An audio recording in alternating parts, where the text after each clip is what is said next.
ഞാൻ നോക്കട്ടെ.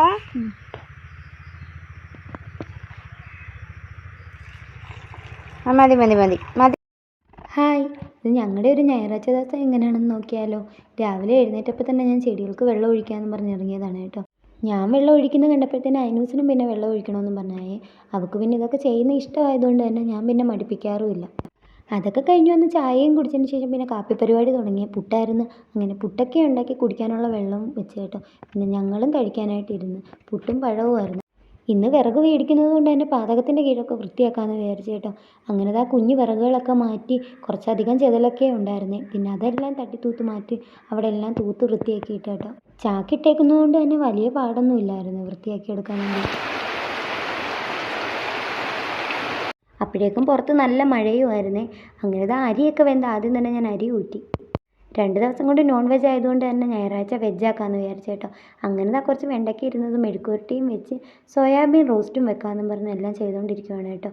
അപ്പോൾ കറണ്ട് പോയി. പിന്നെ ഈ ടേബിൾ ലൈറ്റ് കത്തിച്ച് വെച്ചിട്ടാണ് ബാക്കി പാചകങ്ങളൊക്കെ ചെയ്തത്. കറിയൊക്കെ സൈഡിൽ ആയിക്കൊണ്ടിരുന്നപ്പോൾ തന്നെ ചേട്ടായും വന്ന് ഡ്രൈവറും കൂടെ ചേർന്ന് വിറകെല്ലാം വാരിയതായിട്ട് ടാർപ്പയുടെ കീഴിലോട്ടിട്ട് കേട്ടോ. പിന്നെ ഞാൻ കുറേശ്ശെ വാരി തന്നെ അകത്ത് കൊണ്ടിട്ട് അപ്പോഴേക്കും മഴയും പെയ്യാൻ തുടങ്ങി. പിന്നെ എല്ലാം വാരി നേരെ സിറ്റൗട്ടിലോട്ടാണ് കേട്ടോ ഇട്ടത്. ഇത് പിന്നെ 5 ചാക്ക് കുഞ്ഞു വിറകുകളാണ്. അങ്ങനെ മുറ്റത്തു നിന്ന് എല്ലാം വാരി സിറ്റൗട്ടിൽ ഇട്ട് കേട്ടോ. ഇത്തവണ പല സൈസിലുള്ള വിറകുകളാണ് കിട്ടിയത്. നീളം കൂടിയതും നീളം കുറഞ്ഞതും ഒക്കെ ആയിട്ട്. അങ്ങനെ തരം തിരിച്ച് ഞാൻ കുഞ്ഞിതെല്ലാം ഇവിടെയാണ് കേട്ടോ കൊണ്ടുവന്ന് അടുക്കി വെച്ചത്. ഞാൻ അടുക്കി വെക്കുകയും ചേട്ടായി കൊണ്ടുവന്ന് ഇട്ട് തരികയും ചെയ്യുമായിരുന്നു കേട്ടോ. അതാകുമ്പോൾ പെട്ടെന്ന് ജോലി തീരുമല്ലോ. അങ്ങനെ ഞങ്ങൾ രണ്ടുപേരുടെയും മണിക്കൂറുകളുടെ പ്രയത്നത്തിനൊടുവിൽ ഇതെല്ലാം ഞങ്ങൾ അടുക്കി വെച്ച് കേട്ടോ. മഴയായതുകൊണ്ട് പുറത്തൂടെ കൊണ്ടുവരാൻ പറ്റാത്തതുകൊണ്ട് അകത്തൂടാണ് വിറക് കൊണ്ടുവന്നത്. അങ്ങനെ അവിടെ മൊത്തം പൊടിയും അഴുക്കുമായിരുന്നു. പിന്നെ തൂപ്പും തുടപ്പും എല്ലാം കഴിഞ്ഞ് കുളിയും കഴിഞ്ഞ് വിളക്കൊക്കെ കത്തിച്ച് അയനൂസ് പിന്നെ പ്രാർത്ഥിച്ചുകൊണ്ടിരിക്കുകയാണ് കേട്ടോ. പിന്നെ പ്രാർത്ഥനയൊക്കെ കഴിഞ്ഞ് വന്നപ്പോഴത്തേന് ചായ ഇട്ട് പൊട്ടാറ്റോ ബിസ്ക്കറ്റും ഉണ്ടായിരുന്നേ. അങ്ങനെ ഞങ്ങളതെല്ലാം കുടിച്ചതിന് ശേഷം സന്ധ്യ ആയപ്പോഴത്തേനും ഒന്ന് കടയിൽ വരെ പോകണമായിരുന്നേ. 1-2 സാധനങ്ങൾ മേടിക്കാൻ വേണ്ടി. അങ്ങനെ ഞങ്ങൾ 3 പേരോട് ഒരുങ്ങി ഇറങ്ങി.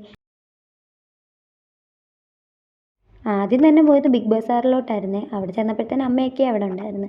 അങ്ങനെ എന്തെടുക്കണമെന്ന് അറിയാൻ വയ്യാതെ ഞാൻ അവിടെ കിടന്ന് വിരകുമായിരുന്നു കേട്ടോ. ഒരു ബക്കറ്റ് മേടിക്കാൻ വേണ്ടിയാണ് അവിടെ ചെന്നത്. അവിടെ ചെന്ന് കഴിയുമ്പോൾ പിന്നെ വാങ്ങിക്കാൻ വന്നതും കൂടി മറന്നു പോകും കേട്ടോ. എന്തൊക്കെ എടുക്കണമെന്ന് അറിയാൻ വയ്യാതെ നിൽക്കുവാണ്. അങ്ങനെ സ്കൂൾ തുറപ്പൊക്കെ ആയതുകൊണ്ട് തന്നെ ബാഗും കുടയും അങ്ങനെ എല്ലാ സാധനങ്ങളും അവിടെ തന്നെ ഉണ്ടായിരുന്നു കേട്ടോ. ബിഗ് ബസാറിൽ നിന്ന് സാധനങ്ങളും വാങ്ങിച്ച് ഞങ്ങൾ നേരെ ജ്യൂസ് കുടിക്കാമെന്ന് പറഞ്ഞ് ഈ ഒരു ബേക്കറിലോട്ടാണ് കേട്ടോ വന്നത്.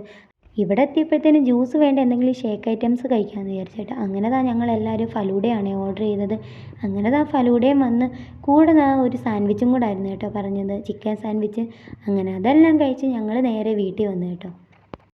ഇതൊക്കെയാണ് കേട്ടോ ഞാൻ ബിഗ് ബസാറിൽ നിന്ന് മേടിച്ചത്. അപ്പോൾ ഇന്നത്തെ വീഡിയോ ഇത്രയേ ഉള്ളൂ. ചാനൽ ഇഷ്ടപ്പെടുവാണെങ്കിൽ ഒന്ന് സബ്സ്ക്രൈബ് ചെയ്തേക്കണേ. അപ്പോൾ പുതിയൊരു വീഡിയോ ആയിട്ട് കാണാം.